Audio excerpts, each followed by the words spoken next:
Assalamualaikum warahmatullahi wabarakatuh. Perkenalkan, nama saya Renan Hasana dari kelas 10 TKJ 1. Di sini saya akan membacakan teks Sumpah Pemuda. Sumpah Pemuda. Kami, putra dan putri Indonesia, mengaku bertumpah darah yang satu, tanah Indonesia. Kami, putra dan putri Indonesia, mengaku berbangsa yang satu, bangsa Indonesia. Kami, putra dan putri Indonesia, menjunjung bahasa persatuan bahasa Indonesia. Sumpah Pemuda berasal dari dua kata, yaitu sumpah dan pemuda. Sumpah berarti janji dan harus ditepati. Oleh sebab itu, Sumpah Pemuda berarti janji yang harus ditepati oleh para pemuda. Sejarah Sumpah Pemuda berawal pada tahun 1908 ketika rakyat Indonesia memiliki kesadaran untuk bersatu melawan penjajah di tanah air. Sejak saat itu mulai dibentuk berbagai perkumpulan pemuda Indonesia dan organisasi pergerakan nasional di berbagai wilayah untuk melawan para penjajah. Organisasi gerakan nasional yang pertama kali terbentuk di Indonesia adalah Budi Utomo pada 1903. Sejak Budi Utomo berdiri, berbagai organisasi pemuda bersifat kedaerahan mulai muncul seperti Jong Japa, Jong Sumatre, Jong Ambon, dan sebagainya.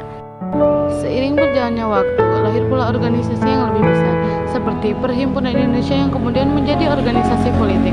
Karena ada banyak organisasi pemuda yang muncul, maka banyak pula pemikiran yang berbeda-beda. Akan tetapi, mereka tetap memiliki tujuan yang sama, yaitu mencapai cita-cita bangsa. Salah satu cara untuk memperoleh kesatuan pendapat tersebut adalah dengan menyelenggarakan Kongres Pemuda 1. Tujuan Kongres Pemuda 1 adalah untuk membangkitkan semangat kerjasama antar organisasi pemuda. Sumpah Pemuda adalah melahirkan cita-cita para pemuda Indonesia, membahas mengenai masalah pergerakan pemuda Indonesia, dan memperkuat kesadaran kebangsaan dan kesatuan. Ada dengan demikian, Kongres Pemuda II menghasilkan Sumpah Pemuda yang mulai diperingati sebagai Hari Sumpah Pemuda setiap tanggal 28 Oktober sejak 1959. Lebih dari 700 orang yang hadir dalam Kongres Pemuda II. Mereka berasal dari organisasi dan latar belakang yang sangat beraneka ragam. Setelah rapat selesai, keputusan Kongres Pemuda II dibacakan oleh ketua untuk meminta persetujuan dari para peserta. Ketika dibacakan keputusan Kongres itu disebut sebagai Ikrar Pemuda yang kemudian dikenal Sumpah Pemuda. Kongres 1. Kongres Pemuda 1 berlangsung sejak 30 April sampai 2 Mei 1926 di Jakarta, yang dipimpin oleh Muhammad Tabrani. Hasil Kongres Pemuda 1 adalah cita-cita Indonesia menjadi cita-cita seluruh pemuda Indonesia. Seluruh perkumpulan berupaya menggalang persatuan organisasi pemuda dalam sebuah wadah, mengakui dan mau menerima cita-cita persatuan Indonesia. Kongres 2. Diadakan Kongres Pemuda 2. Terlaksananya Kongres Pemuda 2 merupakan dampak dari kegagalan Kongres Pemuda 1 pada 1926. Selain itu, hal yang mendorong dilakukannya Kongres Pemuda II adalah berkembang pemikiran politik secara terbuka. Para pemuda didorong oleh berbagai peristiwa pengolakan yang terjadi. Atas inisiatif Perhimpunan Pelajar-Pelajar Indonesia (PPPPI), diadakan Kongres Pemuda II yang dilaksanakan pada tanggal 27 sampai 28 Oktober 1928.